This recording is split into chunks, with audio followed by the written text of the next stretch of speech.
let's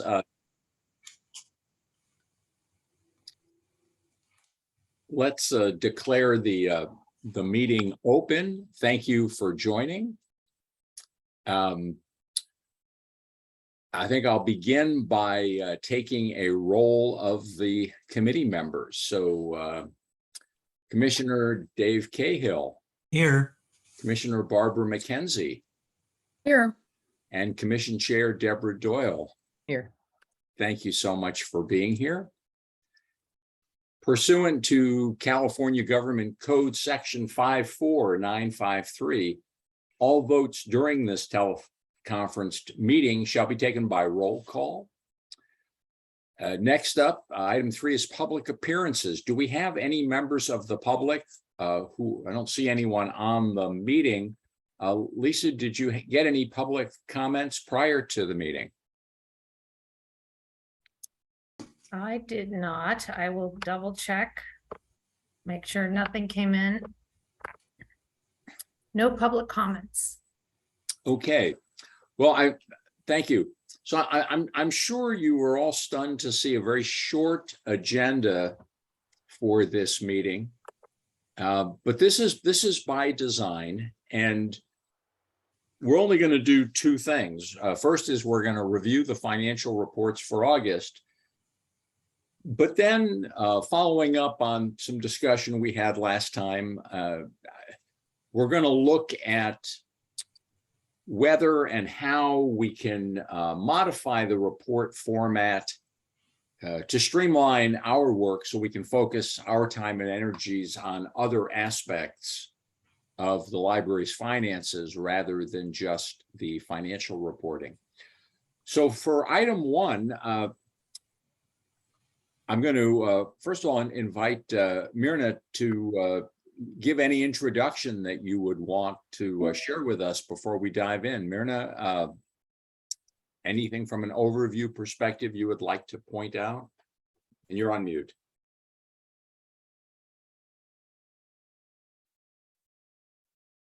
Myrna, you're on mute. There you are. So, I look forward to your input this evening or this afternoon. That's all. No overview. We could jump right in at root. I think the first item is the August reports. Okay, and I would like to go through these in a little bit of detail, but in a somewhat different order than they appear in the packet, if that won't create too much confusion. I'd like to start with, and I'll try to keep us on track here, like to start with the summary report. And by the way, the packets, Lisa, look great. I mean, it's so nice to see these reports printed out with a font that I can actually read. So You're welcome. very grateful. So for those of you who are on the PDF, we're on page 6.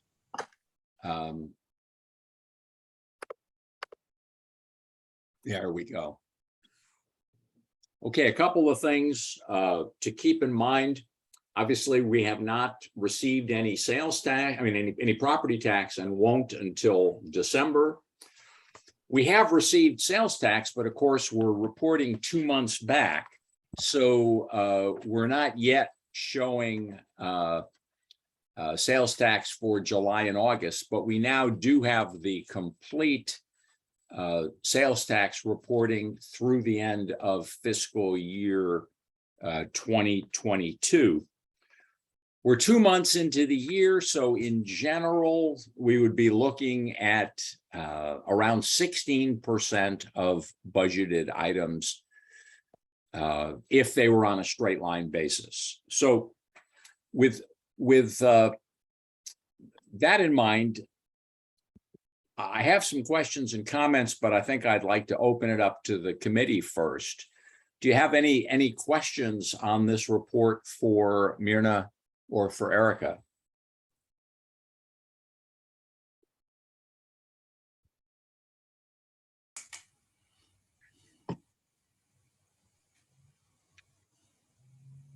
Hearing none, I'm going to jump in here. Can I would like to make a correction for the minutes. Oh, please do. And sorry if I missed. No, that's okay. I just want to make sure I stated up front. And in the discussion of the report, the first line states that that expenditures, that there was a shows an excess of expenditures over revenues of a total of 6.4 million. The correct number is 5,860,630. Right. That is shows on the summary table of your report. So I just wanted to point that out and correct that for the minutes. Yeah, thank you. So that's in the report. That's in the year-to-date column at the bottom, and it is 5,860,630. So a couple of questions at the top in the item that says interest income other. We're obviously much higher than we expected. That's the $500,000 we got from the state for the Roseland Library. Is that right, Myrna? That's correct. So these funds we knew we would get at some point. We didn't know exactly when. And when we received them and I was able to see the nature of the grant, it was clear that we need to create a new fund to deposit revenues and track expenditures for the new Roseland branch. And so therefore, when we receive the funds, they immediately have to be deposited. We can't hold on to a check so big. So I deposited into the general fund property tax. And while the new fund was created. So I just got notice late last week that we got that new fund created. So we will have to transfer the $500,000 from property tax into the new correct fund to track these expended revenues and expenditures. Okay. So then next month you'll see that coming out, Right. and it will not be credited to property tax. Thank you, Dave. Yes, I have something that may actually be an agenda item for next month about the money for the new permanent branch. Which fund? We have several parties involved here, and how will the money flow and who's going to watch it? So I'd like to discuss that at the next meeting. I can see a variety of options. I'm sure it's been well thought out, who runs the show, who writes the checks, blah, blah, blah. So. Okay, Myrna, Erica. I was going to say, so Myrna and I are meeting with the city of Santa Rosa to discuss this very thing. We don't have any definitive answers on this yet, though. We're still in discussions with them. So. Okay, great. Do you anticipate, or when would you anticipate that you might be able to update us on that, Erica? It's a good question. We're trying to get another meeting together with them. I think Jaylene is looking at in 2 weeks, but there is so our legal counsel is also in this meetings, as well as the city of Santa Rosa legal counsel. I don't know if we will have it by next month, but we can certainly provide you with an update. Okay, well, Lisa, let's put this as a future agenda item, and prior to sending out the next agenda, we'll reach out to Erica and Myrna and see if there's any update or not. Thank you, Barbara. And yeah, I just wanted to say I didn't think that we were going to be the fiduciary for the money that Santa Rosa put aside for its own building. So I think that it ties again back to the lease issue. So I just wanted to, I know slightly off topic, but to bring up when you have that meeting, and I'm sure you are on it, but to look into the lease arrangement that will come out for all the Santa Rosa libraries, and as well as the new building. Thank you very much. Okay. Myrna, I had a couple of questions on the footnotes here. And Lisa, if you could maybe scroll down to the bottom of the page, please. I'm going to jump all the way to the bottom where it says sales tax receipts. I'm assuming that the $1,500,679 that was received in July represents the sales tax receipts for the month of May, and the $1,339,000 received in August represents the sales tax receipts for the month of June. Is that correct? That's correct. And I don't have the year-end report in front of me. I know you had made a projection as to what you were expecting. Are these numbers pretty much in line with what you expected our sales tax figures to be for those months? They're slightly different. You know, I don't have a crystal ball. So I think these might be slightly lower. But this cash and notes will be made in your final audit. And is that still proceeding on track? Yes. Okay, that's great. And now, sorry to be a pain, but I'm going to go up just a little bit to footnote 1. I don't understand what we're seeing here. It looks as though it's saying salaries and benefits as of August 31st, 2022, but then it says through PPE, is that payroll period?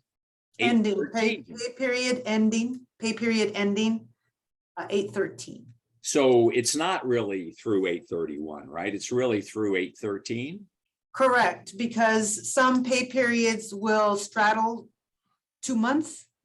And so it won't post until the fall. So the last pay period in August carried over, so it won't post until September. Okay, and then what I'm reading as I scan farther right, and I'm just getting out my calculator to do this, 2 pay periods in July, 2 in August, for a total of 4 so far. But then it says 7.7%, and I do not believe that is correct. So let's see. Because there are 26 pay periods in the year, right? Yes. And 4 divided by 26, it looks to me like 15.4%. So it looks like we carried over the 7.7% from what it was. Yeah, that's right. I don't know how useful this information is. It keeps snagging on us, Chair Elkind. It's And I'm very not useful. sure how, it's just a lot of manual details that need to be updated. But to be, you know, honest, I'm not sure how how the number of payrolls. I think really the concentration is entering the data up above, that the numbers are captured. And then there's just so much detail that and it's manual that it gets, you know, we're not catching it down here at the bottom.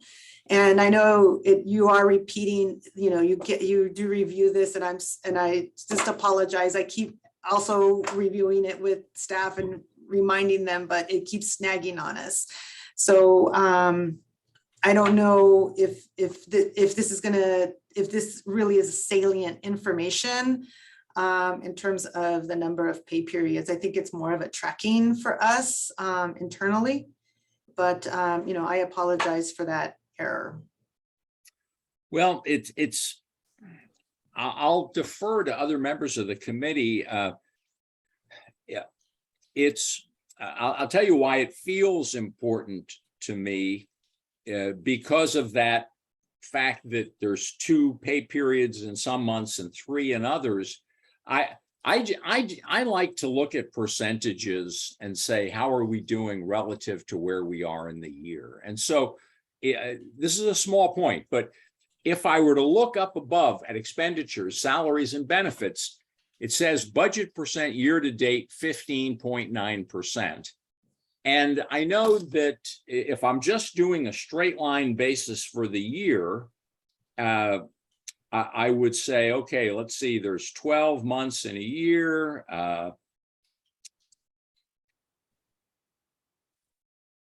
So that's going to be roughly 8.33 times 2. We should expect to be under 16.7%. So it's that we're doing great. But in fact, we've only had 2 pay periods. So rather Well, than I'm gonna step in a little bit Yeah. because this is salaries and benefits. And remember, we paid up front the entire amount of our CalPERS unfunded liability of about $1.5 million. So that is going to inflate this number up front. Okay, so maybe that's the more useful footnote.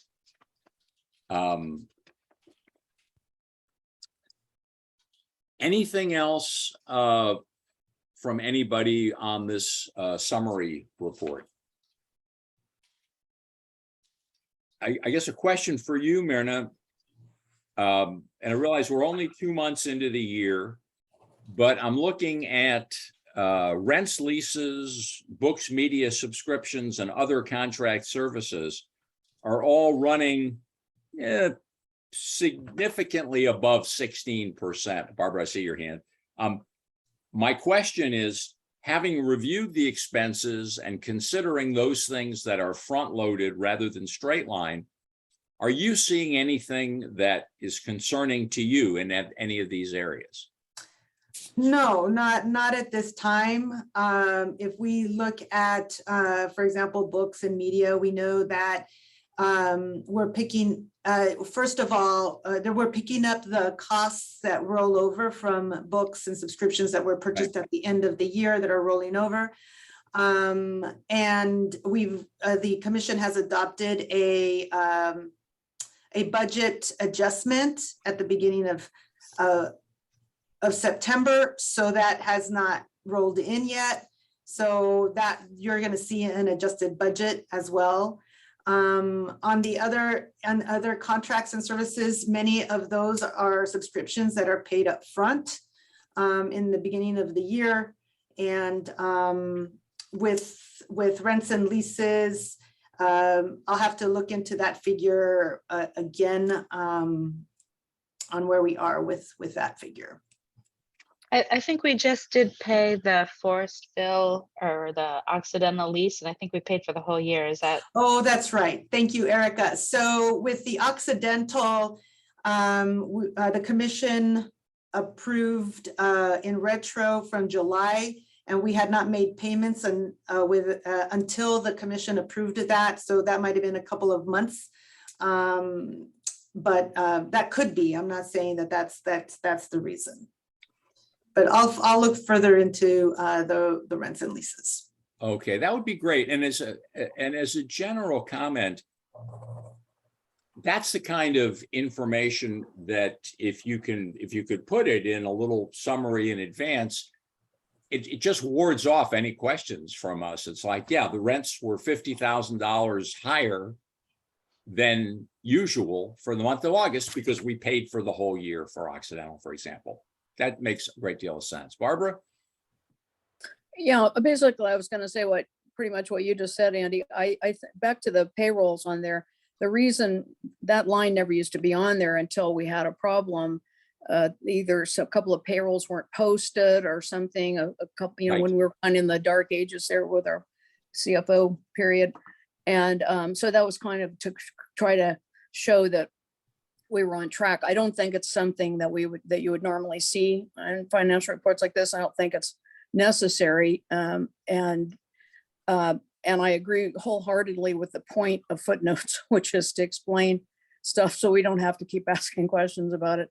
And I think the prepaying with the comment you made, Myrna, about the CalPERS, like footnote to that, carrying forward, and anything else extraordinary, either in your report verbally or on the paper. It's just, to just remind us all and keep things clear. But I don't think, again, that we need the payroll information. Thank you.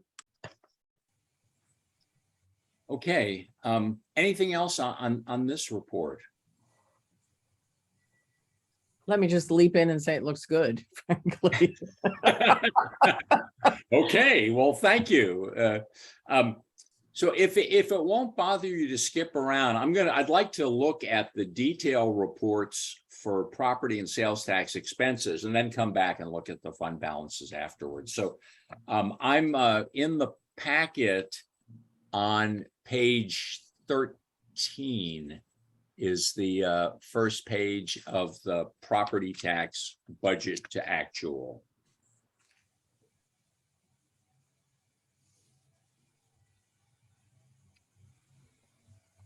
And here we can see pretty clearly the $500,000 showing up as intergovernmental revenues, state other funding. That was great.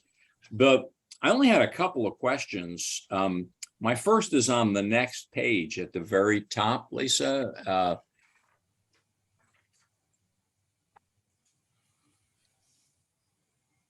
I noticed that thank you. The extra help.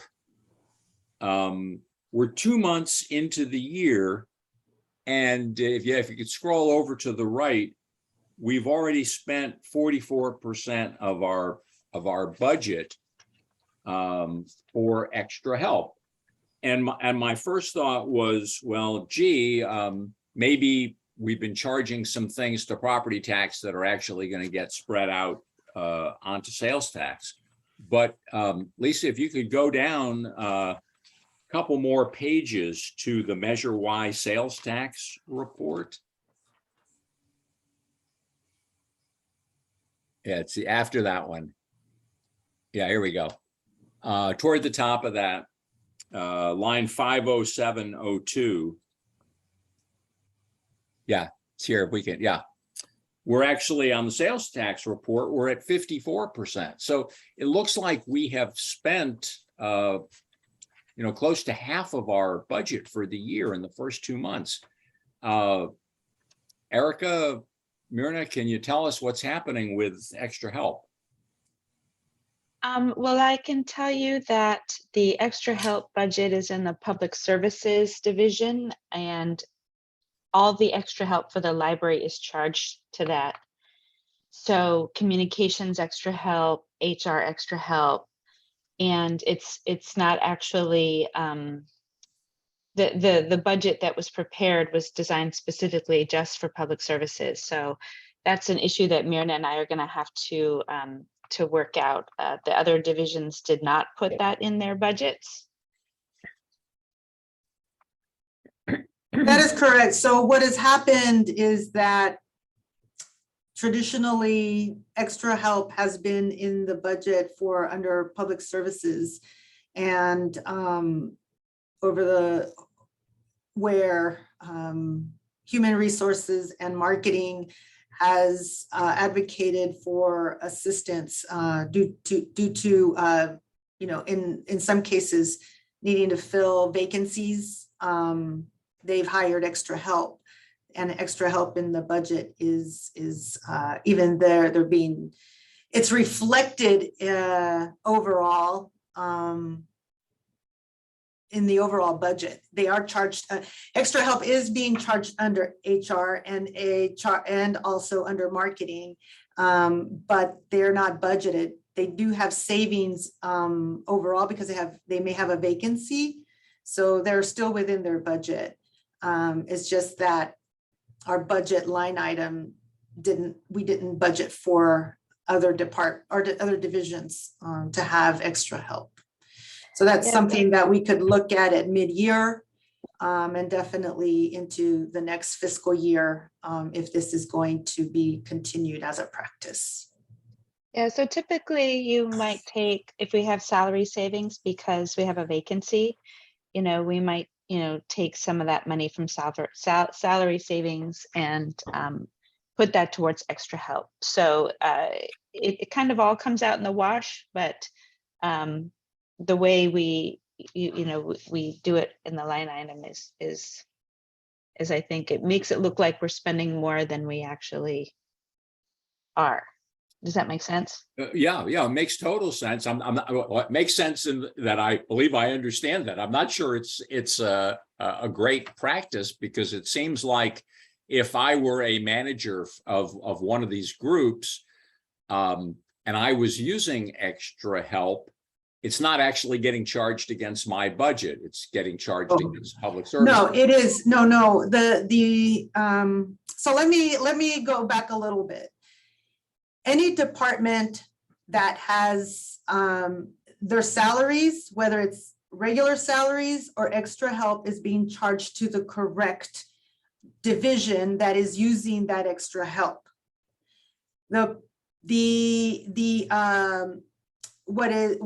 What's happened though is only public services has requested extra help in their budget.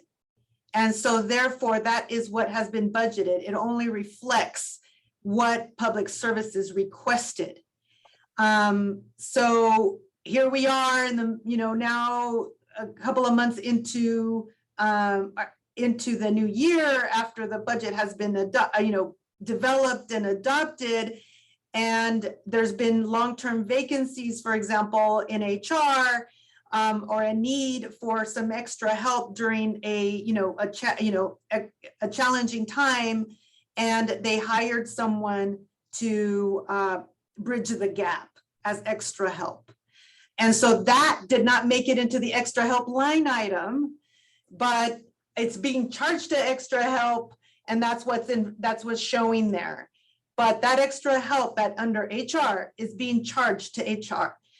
One of the things that, from my experience in working with Alameda County, is that departments need that flexibility, or divisions in the library, we may need to be thinking broader than just public services when it comes to extra help when we do our budget, because some divisions may need that flexibility, is what we've seen over the last few months, and to bridge the gap in hiring right now, where hiring is difficult, right? Or because of the pandemic, there's been surges, and we need that extra help. So at Alameda County, departments are held to their bottom line in salaries, and they have the flexibility, because they have the expertise and knowledge as how they need to manage their positions. And if sometimes one position takes longer to fill, they might need a temp, for example, or that extra help. And therefore, they know that a certain position has been vacant for 6 months, and they just need someone in there for 3-4 months. And as long as they're within their salaries budget, they have that flexibility in order to get the work done. So what I'm hearing you say, I think, is that you're not concerned that we're going over the budget for salaries and benefits, that although we may be going over what had been budgeted for extra help, we're having savings because some positions that had been budgeted have been unfilled. That is correct. And again, I believe that this is a very good point for mid-year, a mid-year adjustment if we need to do that. Okay. Do we have any, yes, Erica. Oh, you're agreeing. Okay, thank you. Do we have any questions from the committee regarding the detail levels on the property tax or sales tax? I know I kind of jumped ahead to that. No, Barbara's shaking her head. Okay. Well, then why don't we, and Lisa, I apologize, I'm probably making things more difficult for you, but let's then go back to the statement of special fund activity, which appears in the packet on page 8 and 9.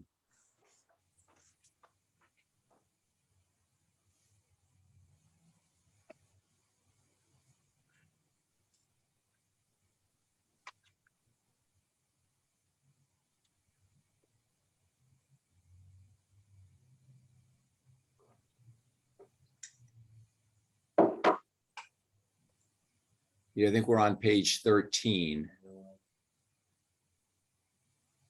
I think I'm on page 13. Yeah, I'm saying, I think we want to go back to pages 8 and 9, please. Oh, I'm sorry. Yeah, no, that's okay. I apologize for jumping around and making things more difficult for you. Okay. Myrna, anything that you'd like to highlight for us with regard to the special fund activity? Well, the special fund activity report shows your use of your fund balance in this year for the reserves that were created in last fiscal year. So a fraction of your fund balance has now been set aside, reserved for IT and facilities, as well as vehicles, and therefore these funds are reserved and reduce the amount of fund balance available for budgeting. And that is what's being reflected in fiscal year 22-23, because we are using it. Basically what that means is that we budgeted in our expenditures for those funds.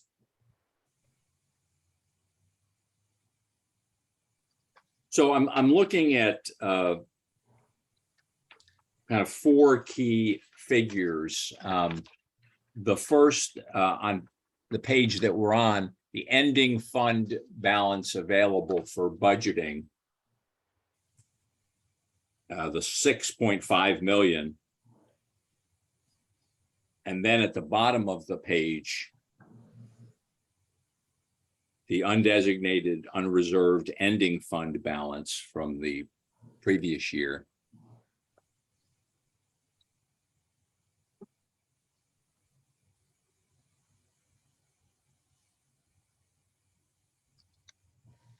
So am I right that if we start with that figure at the bottom of the page, the 9.9 million, and we subtract the net change in fund balance, the 3.3 million, we get the 6.572 that's highlighted at the top of the page?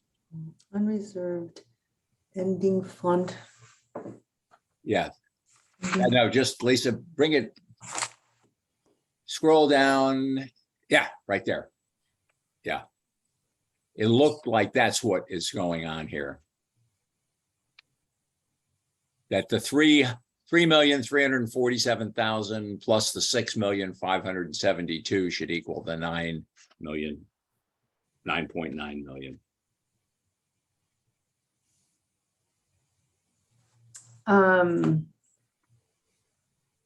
Yes, that's right. And same thing on the next page for the sales tax. Yes.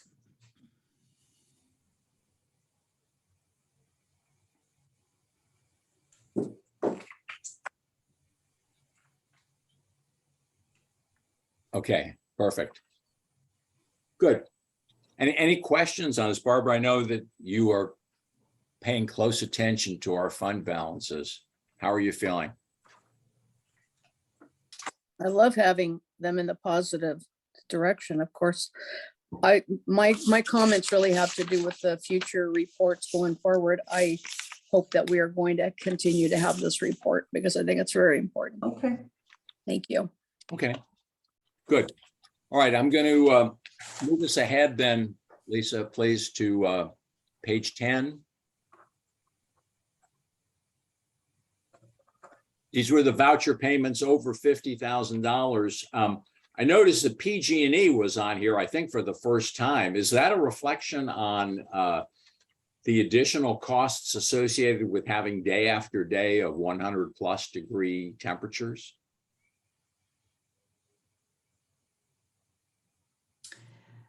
I don't have an answer to that. Me neither. I think that's a question for Dave. Okay. I just be curious because it seemed like it was about twice what we're normally paying, but of course the weather was just oppressive for a significant part of the month. Dave, you have any insight on that? I see you're No, on. I don't. Sorry. No, I mean Dave Dave to to The chair. other Dave. Oh, okay. Yeah. Yeah. Realize we didn't give you any heads up on this, and if you want to dig into it further, you certainly can. I was just curious because I don't recall ever seeing PG&E on the $50,000 voucher report. I think all the hot days hadn't hit by then. That bill was paid in August, right? And the really hot Yeah, days. good came after. question. Good question. Yeah. All Yeah. right. So I'll bounce that back to you, Myrna, if you could. Yeah, I'll follow look up. into that and just see. Mhm. Okay. Any other questions on the voucher payments? Okay, next page, Lisa, please. This was other contract services. This was the detail report for the month of August, and then the page after that is the summary report year to date. Why don't we jump down there for a second? Yeah. And this, of course, was the figure that the 204,000 was what matched up with the summary report. I didn't have any questions about this. Do we have any from the committee?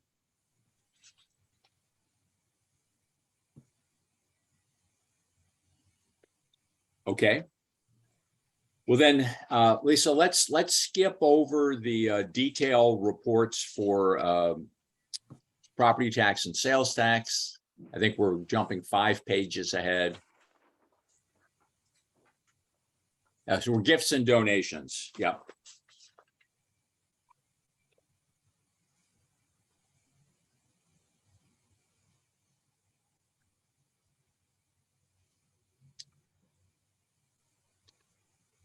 Questions from anyone on the committee about our gifts and donations? Didn't see a lot of activity here.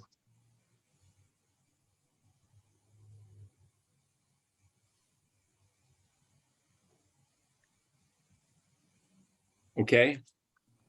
And then the final page.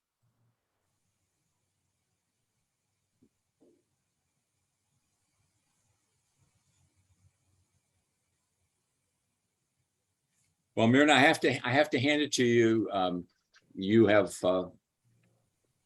you finally quieted our committee. I think we're feeling comfortable with the with the quality of the reports that we're getting. I'm going to suggest we move on to the second agenda item if there's no objection.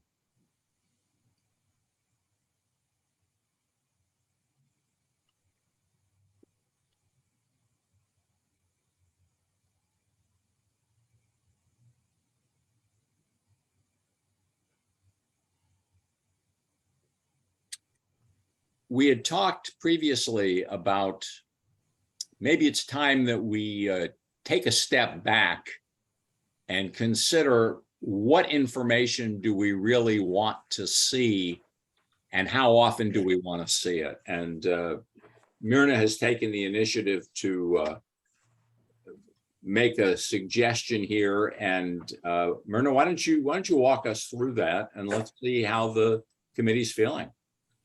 Okay, so what I heard at the last meeting was that the committee was interested in a new format that was simplified on a monthly basis. And I think that's important so that you can take a look at financial trends and or in cases like making policy decisions. We've had questions as to how to use what are some strategic ways of using or investing our available fund balance for budgeting. So focusing on those kinds of reports that allow you to make those informed decisions. And I also heard that what was presented was just a lot of reports with a lot of detail. And so I want to move forward with a overall summary report. And I thank you very much for your feedback to provide some footnotes, clarity, some, better and more information upfront in summary in the discussion that I can provide in advance. And with that, the supporting documents that I felt that 3 were important reports on a monthly basis, those were that you see some change month to month. And those are the summary page that provides a combination of property tax and sales tax, the cash summary, so that you know what our cash balances are, and then we're able to pay our bills. Normally we spend about $2.5 to $3 million every month. And all transactions over $50,000 and would be on a monthly basis. And then for further discussion, I think it certainly is reasonable and important for you all to have that detail line by line on a quarterly basis. How are we doing quarterly? And therefore we could get these detailed questions and we could see the trends over 3 months. And that gives also staff time to review reports on a monthly basis and understand where we are on a quarterly basis to be able to provide information to you. So that was my initial thinking, just to put something out there for you all, so that as a springboard for what you would like to see. And thank you for doing this. Do you have a proposal regarding the frequency with which you would see reporting on donations and gifts and bequests? Well, I could do the same if you'd like. Do the same in terms of quarterly? Well, I could add a monthly report if you'd like on those as well, or quarterly. I don't have a preference. You don't have a preference. However you would like. Okay, Barbara, please start us off. What do you think? Okay, I love the idea. I think you're pointing out the essential ingredients here. I had a couple of specific comments. One on the summary page. We go down there to the bottom, surplus/deficit. In my years on the commission, the hardest thing to really understand it has been getting square about the surplus deficit fund balance, how much is really a surplus and how much of it is restricted, and all that other stuff. And I'm just wondering if the surplus deficit line there should be broken down between restricted and unrestricted. That's just one question. I am very much going to request that we maintain a frequent, whether it's monthly or quarterly, my preference would be monthly, the statements of special fund activity that we just talked about earlier for both property tax and sales tax. I think there's just, again, that this is, at least from my part, what's been so hard to grasp, and really in terms of our funds. We can see that the capital accounts have been filled. We have, the things that have been put away under restricted funds, and then how much is really available for budgeting. So anyway, that's one question down there under the surplus line, whether that should be further broken out. I'm also wondering, one of the things that we added again in the kind of, the bad period there when in the CFO, more difficulties when they're CFO, was we added the prior year information. And I think that was also related to the COVID period where we were just like, oh my gosh, what's going to happen to us? So we added the comparison to prior year, and we don't have that now on this report. So that's just something that I think we might want to talk about. My third comment has disappeared off the face of the earth. Oh, no, here it is. This is a minor, extremely minor thing, but on the cash balance summary, which is either the next page, yeah. I was wondering why we're highlighting June and the August report, whether that's just a little slip up or if that's intentional, why that would be intentional. See, it's the green column happens to be June and we're really talking about August. So that's just a question. And then my fourth comment, I just said, which was I'd like to see the statement of special fund balances, you know, basically on a monthly basis would be my preference. Thank you very much, though. Did Lisa, were you able to capture all that? Do you want me to respond to these questions now or after everyone goes over their questions? Well, as long as we can track, I don't want anything to get lost. So Myrna, either if you were able to note all that, or if Lisa has, I want us to be able to go back to everything. Oh, okay. I'm taking notes. Okay, all right. Yes, and I'm recording the meeting too. Okay, Dave? Yeah, I'm really pleased with this new proposed format. I think the details on a monthly basis are really not that helpful. And the small changes from month to month can somehow set off concerns that won't really that serious, and they will be smoothed out on a quarterly basis. So I think this is fine. Frankly, the figure I'm mostly concerned with is cash on hand. And as long as that's in good shape, I'm in good shape. Okay. Deborah, do you have a comment or question? I do, and I'm sorry, on this computer, I can't figure out how to raise my hand. So I would agree with Barbara that the surplus deficit line needs to be explained a little bit more. I'm incredibly nervous also if we don't have a cover note or something that says, yes, we realize we have a surplus, and we also want you to vote for Measure Y, a renewal of Measure Y in a couple of years. So this is what we're going to be doing. So at some point we have to really talk about how we're going to be spending that money, and that we really will need the renewal, because we all know we will. So I think that explanations, not lengthy explanations, but we have to explain at some point, and then maybe come back to it every quarter or something like that, just to sort of touch base about it. And then I agree with Barbara that we, with some figures, we should maybe quarterly look back on how we did the year before, or, you know, maybe a pre-COVID year, how we did at the beginning of Measure Y, just how we've been doing, just do a kind of a reality check. Although maybe we should do that at the commission level and not at the committee level. So that could be broader than our scope. I would also ask Craig, since he's listening in, how often, since the foundation is going to be doing a lot of the heavy lifting in terms of development, how often do you think we should be tracking the development?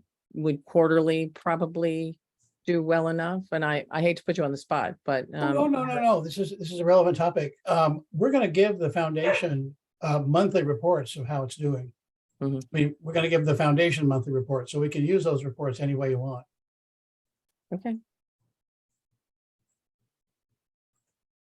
Okay. Then whatever the committee wants. Okay, thanks. Barbara?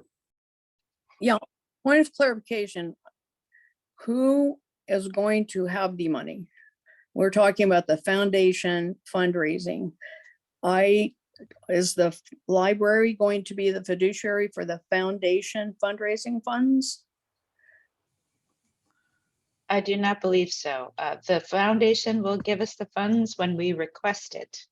Right, that's what I thought. So when there was like a word that was missing when Craig was telling us about the reports. These are going to be the reports from the foundation about how much money they have raised. That's right. So that's the direction Right. that we're talking about, not from us to, yeah, great. Thank you, just for clarification. Okay, Dave. Yeah, I have the same concerns that I think Barbara has. We have a variety of funding entities. We have a variety of entities that are going to spend this money. And that's why I wanted a separate agenda item for next month to talk about who governs, who writes the checks. Are we going to have some kind of super committee composed of city, library, and foundation? I have no idea. So I think we should start hashing this out. It's not an emergency because we're still in the community assessment phase. It is also not only a finance committee conversation. Right, exactly. Yeah. Right. And, the grant, if we do receive that Building Forward Together grant funding, there are reporting requirements for that grant. And, and that will inform our, whatever process we come up with the city, that will inform that partly. Yeah.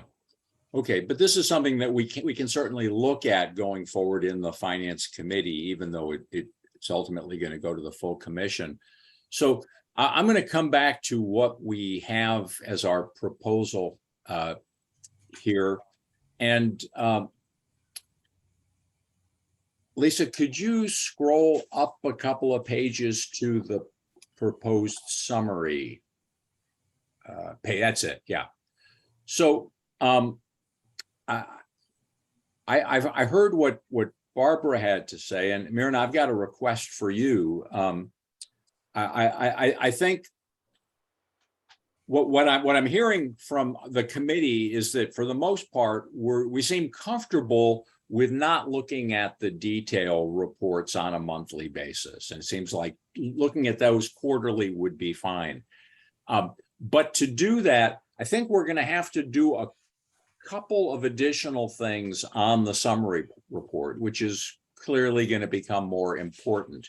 So the first thing that I'd like to do, currently, the summary report that you are preparing for us, in addition to having everything here, has two other columns. One is prior year actuals, and the other is the actuals for the previous fiscal year.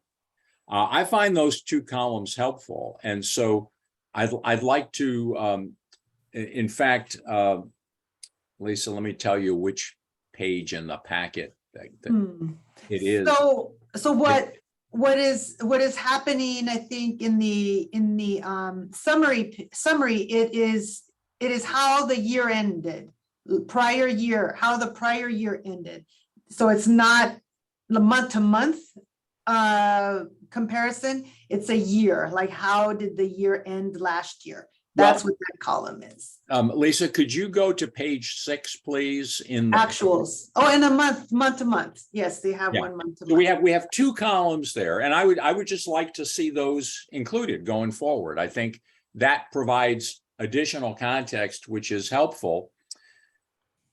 The other question that I have, and I don't quite have a proposed solution. I'm going to rely on your expertise here, Myrna, but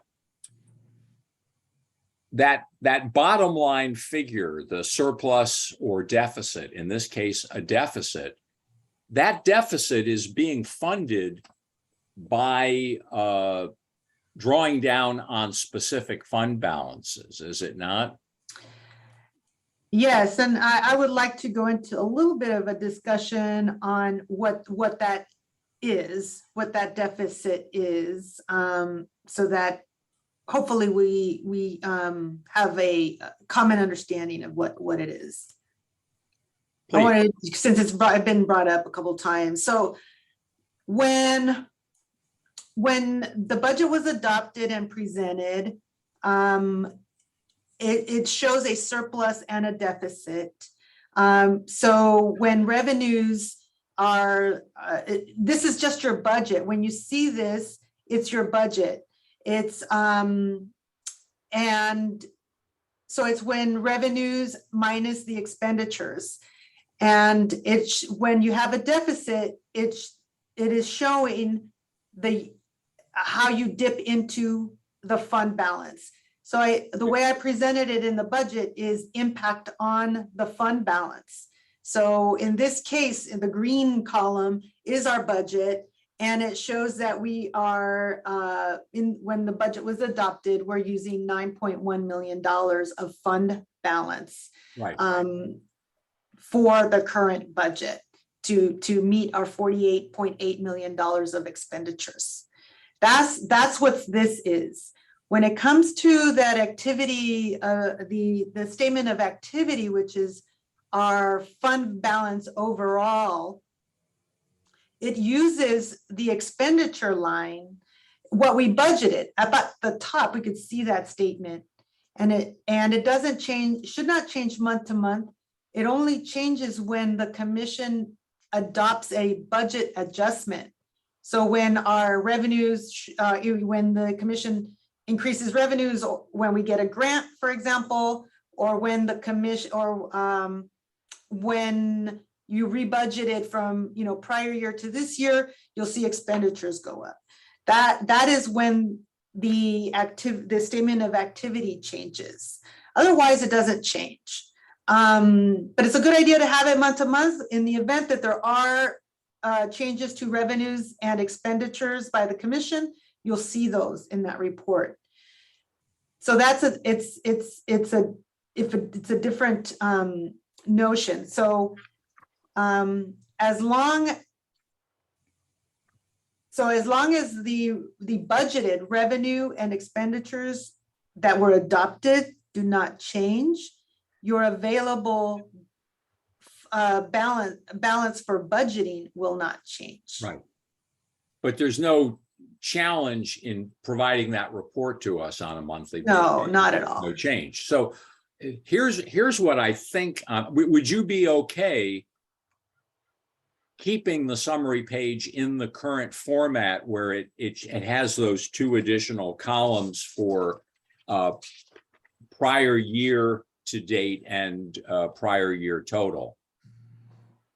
Yeah, that's fine. If you would like, and that's helpful to you, I'm more than happy to keep it.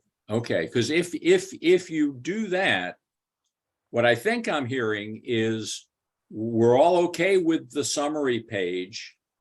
Barbara would like to have the fund balances reported monthly, even though, as you've indicated, they may not change monthly.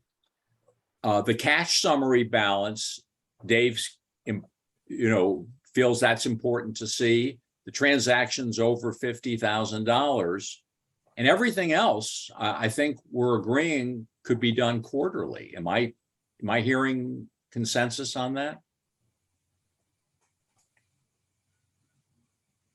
Okay. Let's do that starting now. Okay, for the September report. Yeah. Okay, great. Okay. Dave has already mentioned a topic for the future, and let me say we'll check with Erica and Myrna as we get closer. We may have to push that farther down the road if we don't have any additional information. Myrna and I put aside for a moment to focus on this further discussion related to additional discretionary payments to the pension fund. We will bring that back. Do I have suggestions from anybody on the committee for other topics you would like to include next month? Barbara. Yeah, this is the same thing I mentioned last month, and what you're talking about, the discretionary payments is of course part of it, but the use of fund balance, the fund balance available for budgeting, what our plans are for it, what our thoughts might be for it. We're going to start to talk about Roseland, whether we should be creating a fund set aside for, Roseland furnishings, and, that kind of stuff. And I believe I had suggested last month that, that Myrna could make some suggestions about her ideas for that as well. But I know that, you know, we're kind of talking around it and we'd have individual issues, but kind of as I'd like to look at it as overall. So maybe we revise the topic, so it's really, and this is, I think, more closely in line with what Deborah was saying about the upcoming campaign to renew the sales tax measure, is thoughtful review of how we are going to allocate the fund balances to meet the pressing needs of the community and assure fiscal stability for the library. So we would be looking at, what are we going to do, if anything, about the pension plan? What contributions, if any, do we want to make to Roseland, and other thoughtful applications of the fund balances? Is that? Yeah, that's basically that what I brought up, you know, last time. And I think we all have, you know, ideas about it, but I think, you know, Myrna making some initial guidance on it would be, you know, really helpful place to start. Okay. Thank you. Any other, Barbara? Deborah, you're saying goodbye. Okay. Dave, any suggestions for future topics other than what you've already mentioned? No. Okay. Well, I want to be mindful of everyone's time. Dave and Barbara, thank you. Myrna, Erica, thank you. Lisa, thanks as always for your great work. And for those of you who were listening in on the call, appreciate your participation as well. I'm going to declare the meeting adjourned at 4:03. Our next meeting date, Monday, October 17th. This will be just a few days after the commission meeting, which is being bumped back a week because of the Jewish holiday of Yom Kippur. So we'll be meeting, I think, on Wednesday, the 12th of October as a commission, and then Monday, the 17th for the Finance Committee. Thank you all. Great. Thank you, Andy. Appreciate your help. Everybody. Bye, everyone. Thank you. Hi, thank you.